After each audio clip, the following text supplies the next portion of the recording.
Good evening. My name is Albert Harold, Director of Family and Community Engagement here in the Ferguson Forest School District. This is our Parent University session on emotional intelligence, recognizing bullying and how to handle it.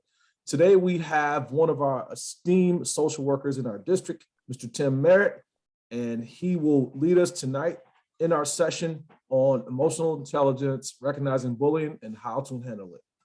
Tim, take it away. Perfect. Thank you, Mr. Harold. I appreciate y'all having us here. So my name is Tim Merritt. I am one of the social workers for the district. I'm based at Restoration and Wellness Center up on Durhakey Road. So tonight we've been asked to come to you all and have a little discussion about bullying, emotional intelligence, and kind of recognizing bullying and how to handle it once we've recognized it.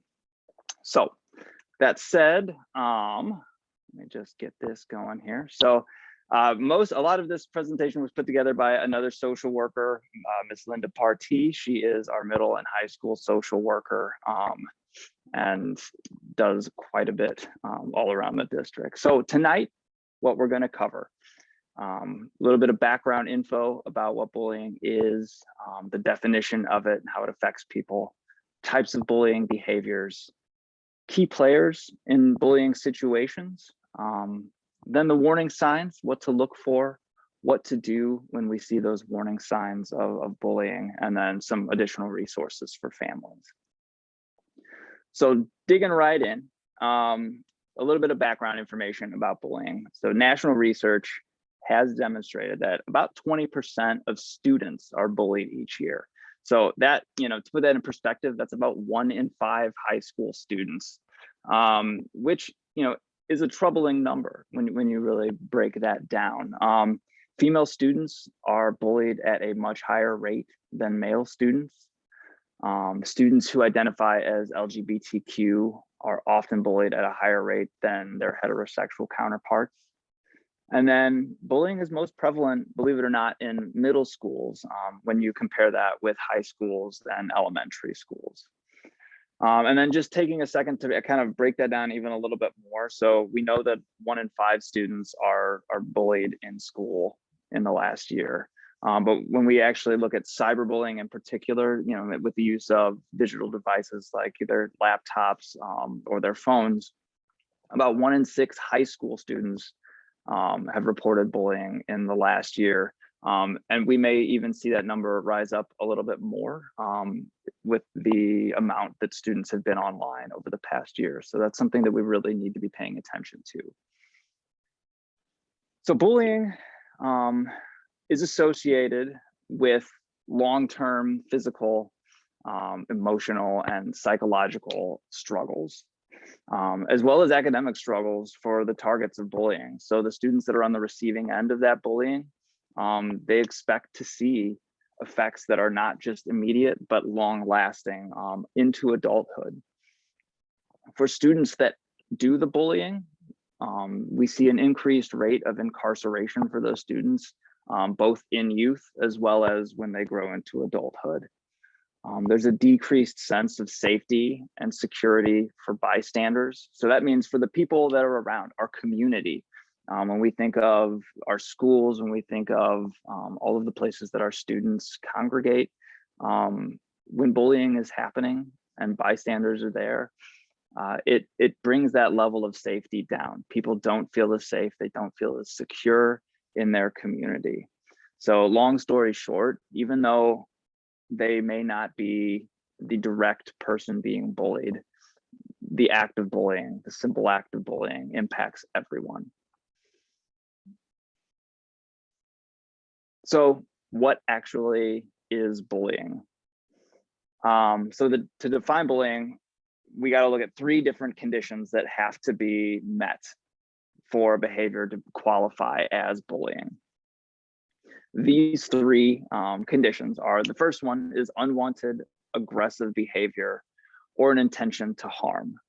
So that means there's some sort of behavior that is not wanted by the person that's receiving it, and there has to be intent there from the person doing the bullying to actually do some sort of physical or psychological harm to the other person. There has to be an observed or perceived imbalance of power. And it's really important to note here that observed or perceived, that basically means if there is, or even just the slightest hint, or if one party believes that they have more power than the other, that is part of bullying as well. And then bullying has to be repeated, or is a behavior that is likely to be repeated over the course of time. One thing I want to point out before I move on with that is that this is different. Bullying is different than simple conflict, than talking or trash talking or joning at each other. When you see trash talking, when you see joning, when you see conflict, these are students that are on an even playing field. They're not seeing an imbalance of power to each other. There may not necessarily be an intent to harm there. Bullying in particular needs to have that imbalance of power, where one party believes that they have more power, or one party believes that they have less power than the other. Additionally, one thing to look at, one particular form of bullying that I want to point out early on here is prejudicial bullying. And this is kind of when we get really to that far end of bullying, where it gets to harassment. It's a particular kind of bullying where that observed or perceived imbalance of power is based on an individual's race or religion. It's kind of that protected class. When one of those like federally protected classes is seen as being the target of bullying, when that is the reason that the bullying is occurring, that's when we get into the territory of harassment, and it becomes more of a legal matter. So since we don't have many participants here, I am going to go through and just kind of do a few different scenarios just to show you what may look like bullying and what actually isn't bullying. What could just be conflict or arguments that could be settled with some sort of conversation and without the need of an adult to stop it. So something simple like Charles doesn't like Alonzo. Those feelings are valid. Charles may not like Alonzo, but if he's not doing any actions to harm Alonzo, that's not bullying. Skipping down to Benny and Dominic, both want to use the computer. Benny says he got there first, so he gets it. While one student may have a little bit more power than the other, that's still not bullying. We're still looking for that repeated behavior. And we're still looking for that intent to harm as well. When we skip down to every time Deja wears a skirt to school, a group of girls makes fun of her or makes fun of the way her legs look. So Deja feels embarrassed and sad, so she stops wearing skirts to school. So at this point, we're seeing an imbalance of power because we're seeing a group of girls versus one girl. We're seeing a repeated behavior because it's every time that Deja wears a skirt to school. And then we're also seeing harm being done. And there's an intent to harm her because they are making fun of her. So we will view that as bullying, and that is a point where adults need to step in and handle that situation. Because the big thing to remember here is that bullying doesn't end on its own. There has to be some, and we'll get into this in just a little bit, there has to be some sort of intervention. In our case, because we are a school district, this needs to be from adults, from teachers, administration, to get involved with those students to put a stop to things. So what are the types of bullying? There are a few, we're going to go over 5 of them tonight fairly briefly. We'll start with verbal bullying. This is something that is more psychological in nature. It's meant to harm the psyche of another person. So this involves saying or writing mean things. This can be name calling, it can be teasing, taunting, and it can even get into that realm of threatening and humiliating. And the end of the day here is that words hurt, right? And words can harm, and as much as there may be that idea out there with some individuals that words can't hurt me, only physical things can hurt me. We do know that words hurt, and so that verbal bullying is one of the first ones we go over. Physical bullying involves the use of hands, feet, or any other object to harm another person. So hitting, kicking, tripping, pinching, spitting on, even making rude gestures. Something where we're physically getting involved there to invade the space of another person with that intent to harm them. Social bullying. This involves a little bit more of the community, right? This involves friends. It involves harming one's reputation or relationships. So spreading rumors, excluding people from groups, embarrassing someone publicly, or even just mimicking another person, but it's there to harm that person, and it's done over time. Bullying can also look like property damage. So that's theft or alteration or other damage to property, breaking someone's possessions, basically, or even deleting their information off of computers, taking things from them, or just vandalizing their property in general. And then, one of the most prevalent ones that we see is cyberbullying. And this involves the use of cellular technology or the internet. So sending text messages, making social media posts that are harmful, calling out individuals, or disseminating altered photographs as well. Altered or photographs that are meant to harm another person through that humiliation or teasing way. But when we get down to it, it doesn't really matter what type of bullying it is. All types of bullying are harmful. So I'm going to go ahead and skip this for the sake of time. But this would just be a classification exercise where we go through all of these, and these are all types of bullying. Some things can be multiple types of bullying at once. It doesn't necessarily mean that everything only falls into one category. There are a lot of different ways that things can fall into multiple categories at the same time.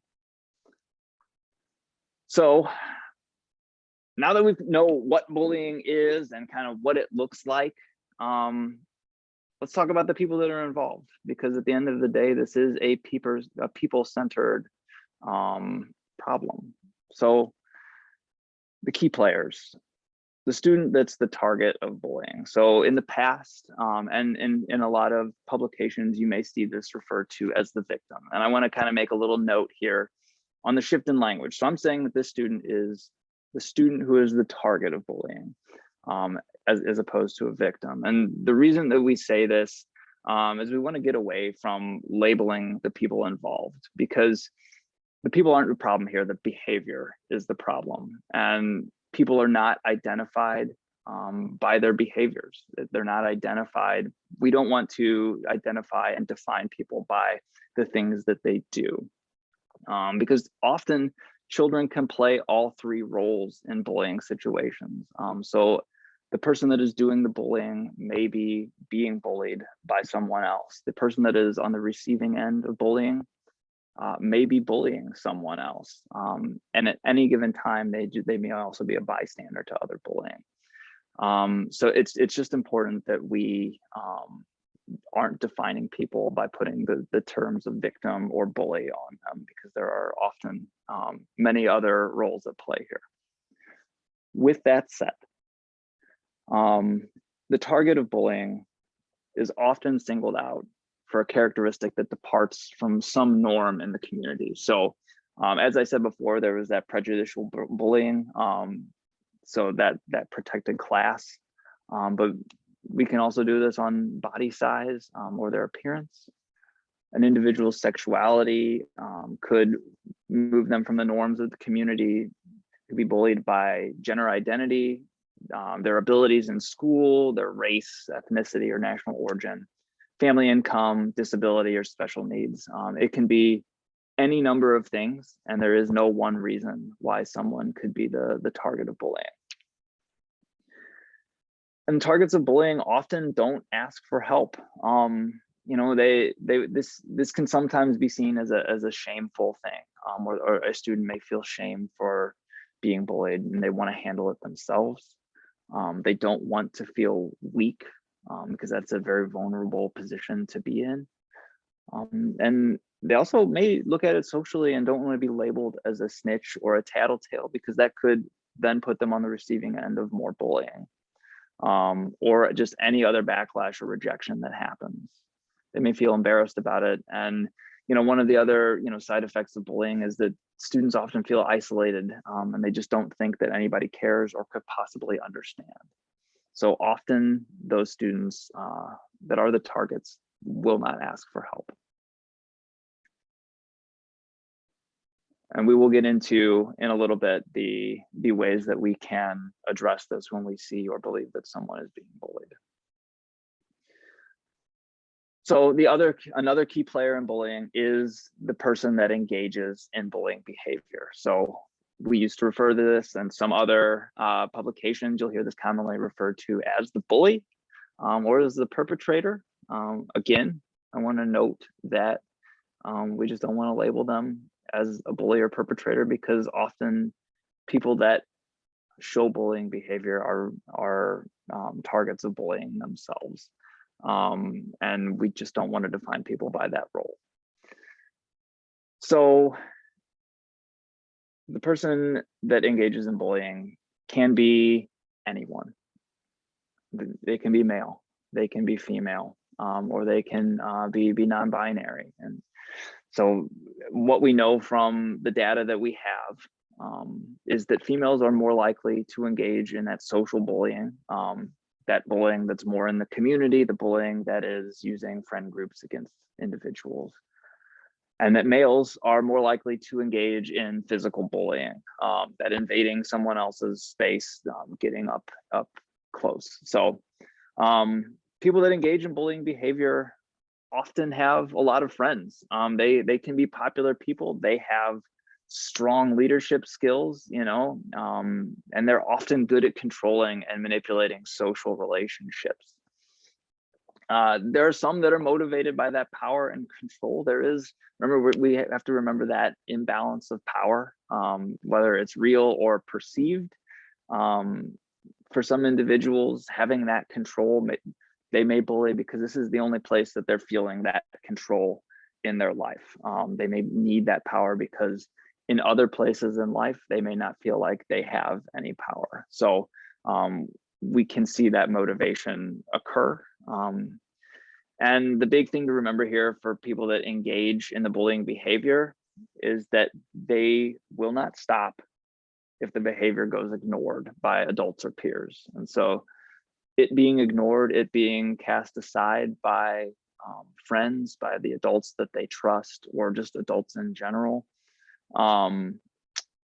that may have the effect of reinforcing the behavior, and without actively doing so, it may be letting them think that they have the approval to continue to that bullying behavior, which again gets into that idea that it is so important for adults and for peers to step in when they believe the bullying behavior is occurring. And then finally, we have the bystander. So for the bystander, this is just any student that assists in the bullying behavior. This is someone that reinforces that bullying behavior by giving the bully an active, or excuse me. And see, and that's the other thing here is we all fall into this. We have these old habits of saying, you know, by giving these people titles by their behavior. So a bystander is also a student who reinforces by giving that bullying an active audience. They're there by laughing. They're just someone that's not necessarily participating in that bullying behavior, but they are there to observe it. There's a student that separates and they don't reinforce, but they also don't defend the bullying behavior. They just simply do nothing. And then there's the student that defends by acting on behalf of the student being bullied. So For that student that is on the receiving end of the bullying, there are students that defend. They are a bystander. That doesn't necessarily make the bystander a negative person, right? That doesn't mean that being a bystander is always a negative thing. So with that said, bystanders have so much power in these situations, especially if they are observing it. So we know that more than half of bullying situations end if bystanders step in, either directly or indirectly. And that means indirectly, we want to make sure that we point out that means if they don't step in right then, that they are telling somebody that this is occurring, letting an adult know. And I want to make this note very seriously, that adults, as much as we want to be aware, parents want to be aware, teachers want to be aware, anyone at the school wants to be aware, adults aren't often aware of bullying behaviors, just because this behavior is intentionally done outside of our view. Students want to keep this away from us because they know that there are consequences for this. They know that what is going on is not correct. So it's so important for bystanders that are the witnesses to this to make that report, to let someone know that this is going on, and not reinforce that bullying behavior. So because adults cannot be around all of the time, we need to look for warning signs that someone is being bullied. And the thing to remember here is that bullying can impact kids, impact adults on a lot of levels. It can be emotional, it can be behavioral, academic, social, or physical. And in general, we need to be looking out for changes in children. Things that they are doing now that they wouldn't do before. But note that we're going to go over quite a few things here today, and this is a list. It is comprehensive, but it is not everything. But don't use this list as a diagnostic tool. It's really important that the presence of any of these warning signs, or even all of them, don't mean that your child is being bullied. You should have that conversation with your child. The big takeaway with all of this is going to be that open line of communication. If you see these things that are happening, if you see any of these warning signs, have a talk with your child, and we'll get into some ways and ways to address this. But we want to make sure that you have that conversation and that you let folks at school know as well. And then that way we can look into it. So if it isn't bullying, a lot of these warning signs are warning signs that can point to trauma. They can point to depression, substance abuse, and a lot of other issues. And those other issues may need a different approach than how we'd approach this if it's bullying. So it's important that if you're concerned, you can always contact your child's pediatrician. You can talk to your school counselor. You can talk to one of the social workers at the building, and we will link to all of that at the end. So we want to make sure that you have people to look out to, or to talk to if this does come up, because we want to be able to help you through this. So with that little disclaimer aside, and I do appreciate everyone being able to follow me if you can when I give those disclaimers. But one of the main areas of warning signs you need to look for is emotional. Students are affected by bullying, most certainly on an emotional level, whether it's physical bullying or verbal bullying or cyberbullying. That emotional level is where we feel the vast majority of warning signs. So this can look like anxiety or fear and just worrying about their safety of themselves or others.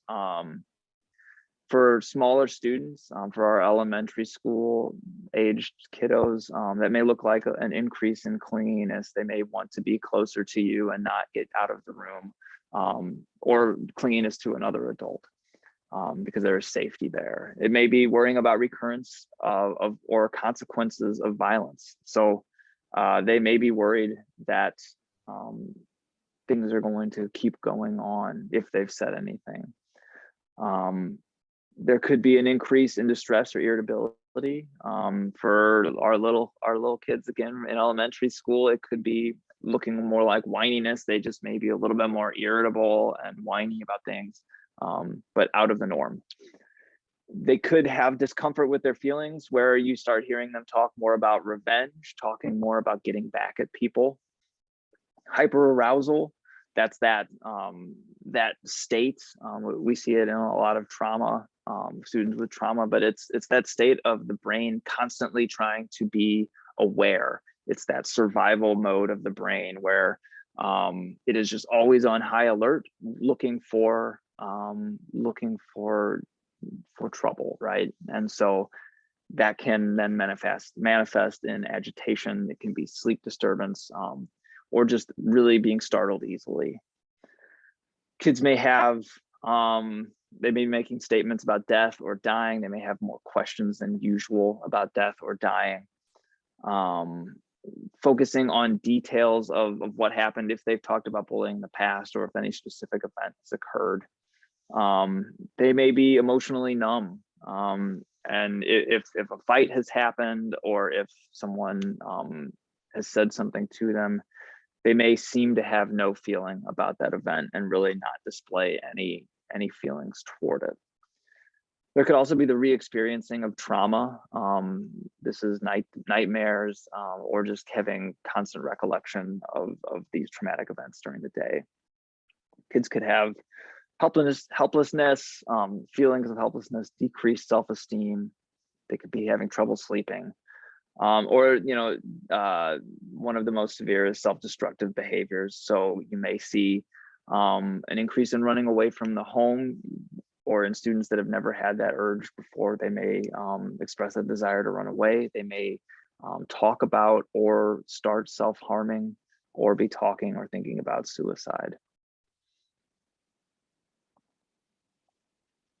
So behaviorally, this looks a little bit different. We may see an increase in activity level. So a child that may not have had the motivation to do very much may be doing a little bit more. Again, that goes to that hyperarousal setting. They may withdraw. They may do the opposite and withdraw from others and activities, and they may stop doing things. Angry outbursts, they may be a little bit more aggressive. They may start skipping school, missing school, not wanting to come to school. Overreacting or underreacting to bells, to physical contact, doors slamming, sirens, lightning, or anything that's a sudden movement. It's, again, that hyperarousal, where the brain is always on alert, and we have to understand that overreaction or no reaction whatsoever, they may have numbed to that. They may have an increase in physical complaints. They may get frequent stomach aches or chest pains. They may feel like anxiety. They may overreact to a small bump or bruise for our younger kiddos. They may play like they're recreating an upsetting event that's occurred. They may act it out. They may draw pictures, just ways of playing that over and over again. They may start avoiding things, especially things that remind them of any event. Increased impulsivity and risk-taking behavior. So you may see kids making riskier choices, doing things that you would think they would have more control over, but they may just they may talk back quickly. They may start looking at substance use or abuse, especially in high school students. They may make changes in eating habits, where they're skipping meals, not eating, or they may become binge eating is also common for students, where they may not eat for a long period of time and then eat quite a bit or to overindulge in those times that they do eat. And they also may just be having difficulty interpreting or responding to social cues. So, you know, these behaviors, these emotional warning signs, a lot of them, if you've been on any other parent trainings, look a lot like trauma. They look a lot like trauma responses, because at the end of the day, bullying can be traumatic. And for many students that experience bullying, it is a trauma response that they're having. And then just to touch on some academic signs, they may have decreased attention or concentration in class. They may start having difficulty with authority or redirection in class. So talking back with teachers, talking back if they're just redirected, simple redirection. They may not want to go to school. They may lose their interest in being there. You may start seeing them decline in the quality of work that they were doing. Or they may have those repetitive thoughts about death or dying in their schoolwork. If you look at them socially, they may be having trust issues or trusting other friends, or the perception of trust with others. They may be irritable with their friends or their teachers. They could be isolating themselves, so they may be staying away from their friends. And then there could also be that sudden loss of friends or just avoidance of social situations. And then especially with physical bullying, you may start seeing unexplained injuries, and that could be cuts, bruises, scratches, or you may also start seeing that property, there are things like their clothes, their books, homework, or even electronics and jewelry is getting lost, or it's getting destroyed. And what I want to bookend this with is that while all of these warning signs, thank you for sitting through all of those, because it is so numerous. The big thing to look at here is that quick shift that these are not normal behaviors for your student. These are things that are out of the ordinary. So when you start seeing these behaviors that are uncommon for your student, that's when it's time to start talking with them. So all of that is the effects of bullying. So what about trying to figure out if a student is doing that bullying behavior? So for that student that is bullying, they may be getting into frequent physical or verbal fights with other students or with adults.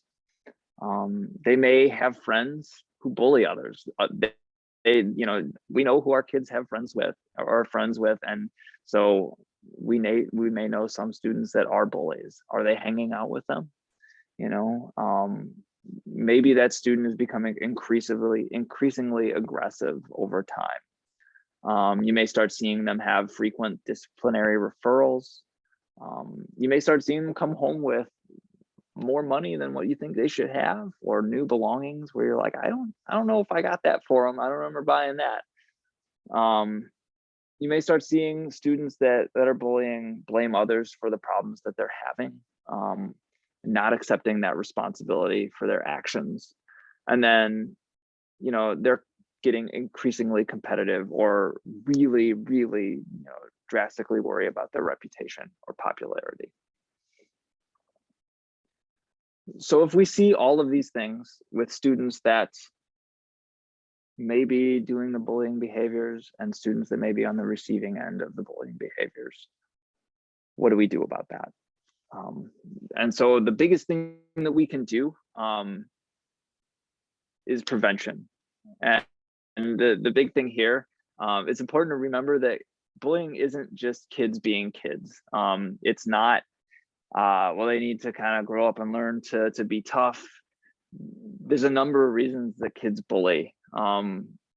Kids bully because they're having trouble managing emotions, like insecurity and anger. They bully because other people have bullied them, or that they watch adults in their lives bully other people. Other times they just haven't figured out how to work through conflicts or work through differences between themselves and others. And so they just try and use that power. But at the end of the day, bullying has serious consequences. And so we know that they're more likely to miss or skip or drop out of school. So it's so important with this prevention aspect that we don't even let it get started. And to start that relationship right with your child. So step one is knowing those signs and symptoms of bullying. We will have a couple of resources at the end of this slideshow. So that way you don't have to continue to go back and listen to me ramble on about the so many ways that you can figure out that bullying is happening. There are a lot of resources that can help you through that. Step two is talking to your child. So, this isn't just if you think that they are the target of bullying, and this isn't just if you think that they are the one doing the bullying behavior. This is just talking to your child in general, starting that relationship that is understanding what their day is. So talk about their day, get to know what their friendships are. If they're seeing any peer pressure, how they're doing with it, right? Are they having trouble dealing with that? How are they navigating it? Talk to them about bullying. Let them know what it is, what it looks like. But at the end of the day, just like I said, that there's a lot of reasons that students bully, and there are a lot of reasons that students who are on the receiving end of bullying don't report it. It's because there's something else that's getting in the way of that. So talk to your child about those things that make them unique, that make them special and one of a kind, because those are those strengths that they have. Those are those positive aspects of your child. And it's just that foundation that you can then build upon if any of that bullying does occur. It's that foundation you can always go back to. When you have these conversations, it's so important to listen to your child without judgment. And it's very easy when we hear something that is going wrong with a child to want to react immediately, to try and fix it immediately for them, because they are our children after all. But it's so important to let them get everything out that they need to say without fear that they're going to be judged for it.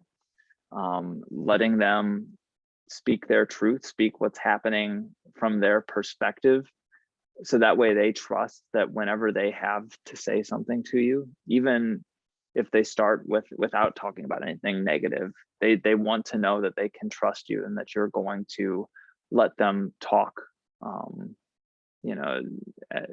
without having to be controlled first. So step four is making sure that we're constantly teaching and modeling respect. I know that kind of sounds fairly self-explanatory, and it's something that I think most of us believe that we do every day, and I really do think that we do that.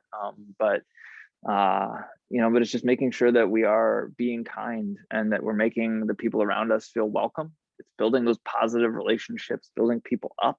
That idea that a rising tide lifts all boats. If you're building everyone up around you, then people around them are going to come up too, right? And then just making your home a bully-free zone, just making sure that not only is this not happening with your student when they're outside of school, but it's not happening with you, it's not happening with siblings, that we're just not letting bullying behaviors take place.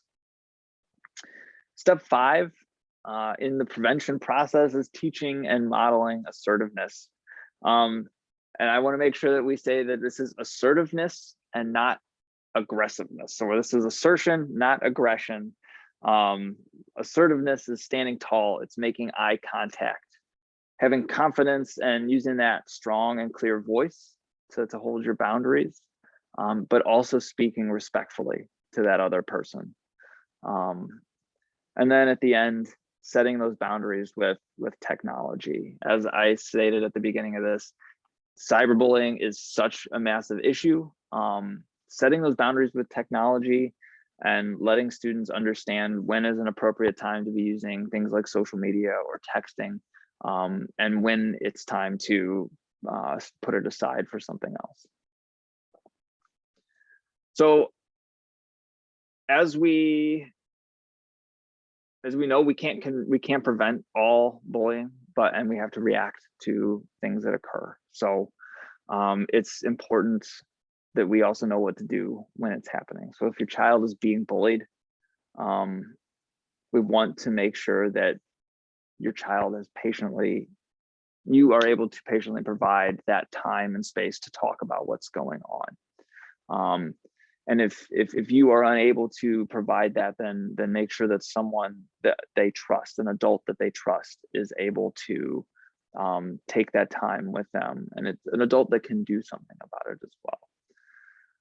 The things that you want to cover when you have that time to talk is let their child know that it's not their fault. Remember, they're on the receiving end of a bullying behavior. It's not their fault. They're not to blame for this. And that they're also not alone, and that now that they are talking to an adult, the adult is here to help. When you learn about this, it's now your responsibility to make that bullying stop.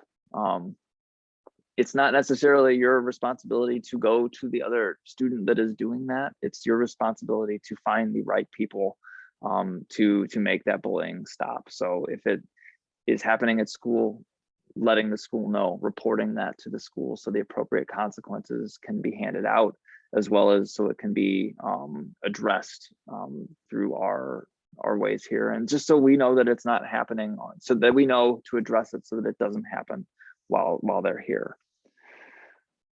Bullying is never okay, and your child needs to know that, and that they have the right, no matter where they are. It doesn't matter if it's in school or if it's walking home from school or at the park or wherever they want to go. They have that right to feel safe and to be safe.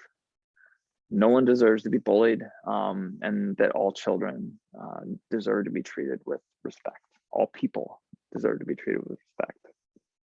And then reacting as well, we want to make sure that we are supporting and empowering our child once they let us know that bullying is occurring.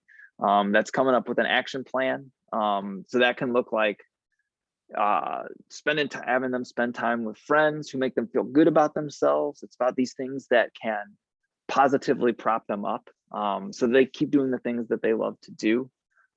Making sure that in the action plan, they're not bullying back. They're not hurting someone else in this whole process. And then it's also looking at some positive self-talk, like these types of positive affirmations, we call them, and you can Google whole lists of these that you can repeat every day. But these are just little phrases, little words that can, when we repeat them every day over time, help us build that self-esteem and build positive regard for ourselves. So things like, I will never let you get me upset. I am strong and I am confident. Repeating those types of things every day kind of helps build that power in them. And then also talk about how you can support them. So when your child is being bullied, one thing that we want to do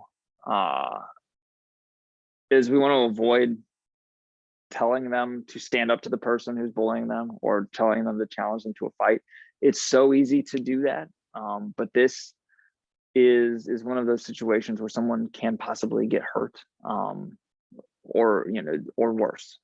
And standing up or letting them have to deal with it on their own is the opposite of what we want them to do. That was the whole point of telling an adult. So now that the adults in the room can handle this, challenging them to a fight continues this cycle of a student fighting another student.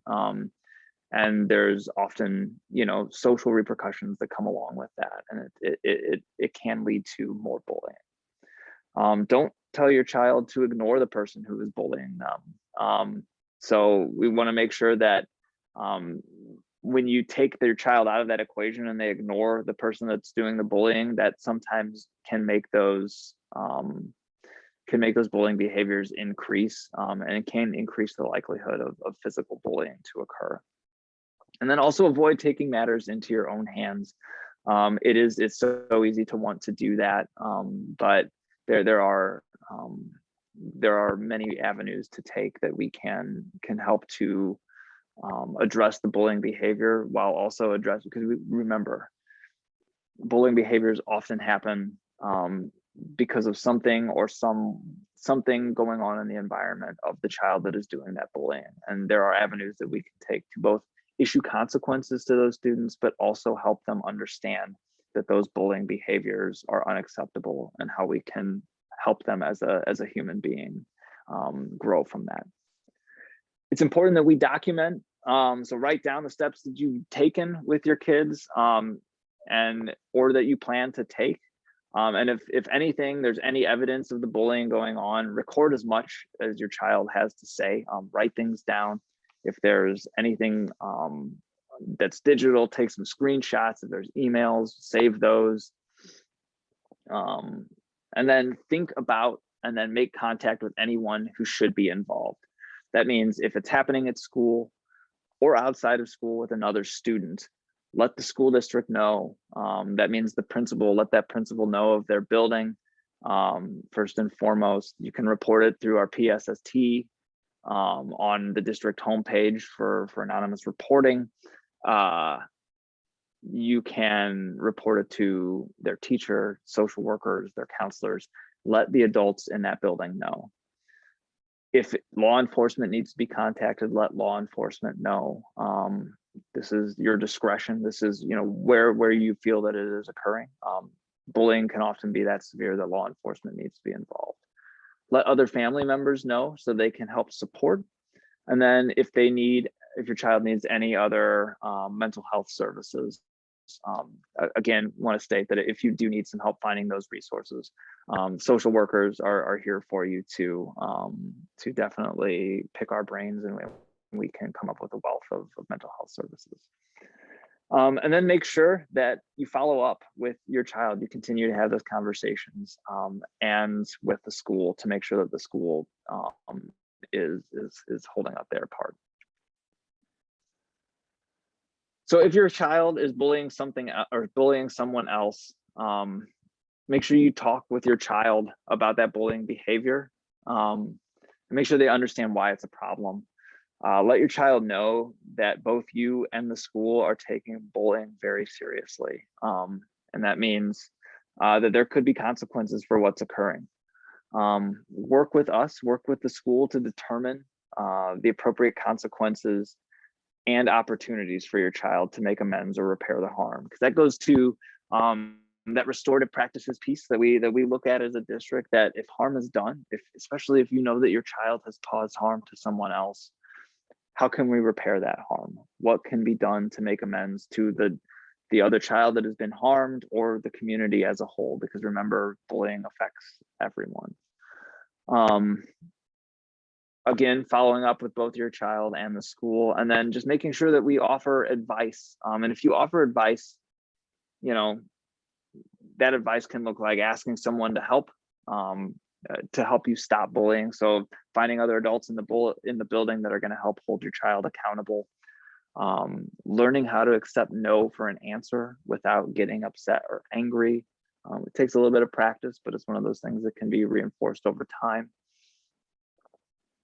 Having them choose not to join in with friends if they see friends that are bullying.